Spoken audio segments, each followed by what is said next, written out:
Hello friends, কেমন আছেন সবাই? নিশ্চয়ই সবাই ভালো আছেন। তো আমি আজকে দেখাবো যে ইউএসবি ফ্যান ড্রাইভকে কীভাবে বুটেবল সিডির মতো ইউজ করা যাবে।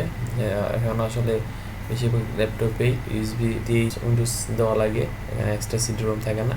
তো আমি আজকে দেখাবো সেটা কীভাবে ফ্যান ড্রাইভটাকে বুটেবল ফ্যান ড্রাইভ বানানো যাবে। তো প্রথমে আমি ফ্যান ড্রাইভটাকে ফরম্যাট দিয়ে দিচ্ছি, ফরম্যাট ফরম্যাট থেকে আমি দেবো EXFAT। এই ফরম্যাটটা ফাইলটা আমি ফাইল সিস্টেমে সিলেক্ট করবো, দেন আমি এখান থেকে দিচ্ছি স্টার্ট। ফরম্যাট হয়ে গেছে। এখন আমি গুগলে গিয়ে সার্চ করবো create Windows 10 installation media. Windows 10 download Windows 10 লিখে যাচ্ছি, যাতে আমি উইন্ডোজ 10টাই ডাউনলোড করবো। এখান থেকে দেবো ডাউনলোড টুল নাও। এটা ডাউনলোড হচ্ছে, আমার একটা ডাউনলোড কমপ্লিট হয়ে গেছে। এখন আমি ফোল্ডারে যাচ্ছি, এখন আমি এটাকে ডাবল ক্লিক করে ওপেন করবো ফাইলটা।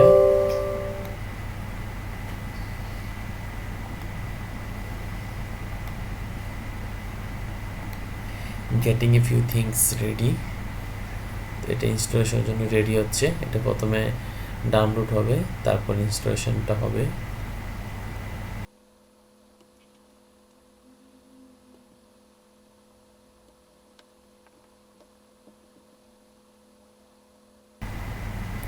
দেন এখান থেকে দেখবো অ্যাকসেপ্ট টার্ম অ্যান্ড লাইসেন্স টার্মটা আমি অ্যাকসেপ্ট করে দিচ্ছি।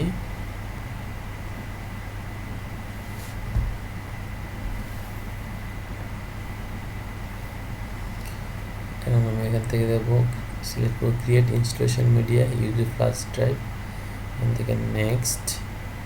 দেন এখান থেকে ল্যাঙ্গুয়েজ অটোমেটিক সিলেক্ট করা আছে, এখান থেকে আবার দিচ্ছি নেক্সট। দেন ইউএসবি ফ্ল্যাশ ড্রাইভ আমি এটা সিলেক্ট করবো, থেকে নেক্সট। এখানে আমার ফ্যান ড্রাইভের যে নামটা আছে সেটা এখানে শো করতেছে, এটা সিলেক্ট করে থাকবে। Then next.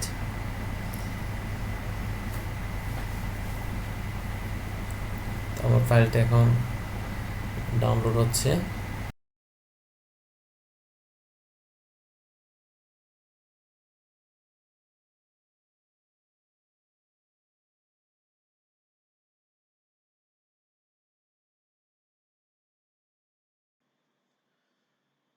তো উইন্ডোজ 10টা ডাউনলোডটা কমপ্লিট হয়ে গেছে।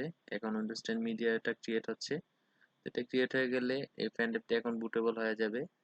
তারপর নর্মালি এটা বাস সেটআপ থেকে ইউএসবি টাইপ থেকে সিলেক্ট করে দিলেই এটা সেটআপটা শুরু হয়ে যাবে। তো সেটআপটা আমি পরবর্তীতে আরেকটা ভিডিওতে দেখাবো। আজকে আমি শুধু দেখালাম যে কিভাবে ফ্যান ড্রাইভটাকে বুটেবল বানানো যায় এবং উইন্ডোজ সেটআপটা কিভাবে দেওয়া লাগে। পরবর্তীতে অন্য একটা ভিডিওতে থাকবে সেটা। তো প্রসেসটা কমপ্লিট হচ্ছে, এটাতে একটু সময় লাগবে। এটা ডাউনলোড হতে এবং ইনস্টল হতে কতটুকু সময় লাগবে সেটা নেট স্পিডের উপরে ডিপেন্ড করে। USB flash drive is ready. Now I click finish. এখন এটা ফাইলের নামটা চেঞ্জ হয়ে গেছে, এখন হচ্ছে ESD USB। আমি যদি এটা ওপেন করি, এটা হচ্ছে যে এটা ফাইলটা সেট আপ হয়ে গেছে উইন্ডোজ 10-এ। তো আমি এখন উইন্ডোজ 10টা সেট আপ করে নেবো। তো ভিডিওটি কেমন লাগবে সেটা কমেন্ট বক্সে কমেন্টস করে জানাবেন। ভালো লাগে থাকলে অবশ্যই থামস আপ দেবেন এবং আপনার ফ্রেন্ডদের সাথে ভিডিওটি শেয়ার করবেন। আর আমার চ্যানেলটি সাবস্ক্রাইব করে রাখবেন পরবর্তী ভিডিওগুলো দেখার জন্য। দেখা হচ্ছে নেক্সট ভিডিওতে। ততক্ষণ পর্যন্ত সবাই ভালো থাকবেন। Bye bye.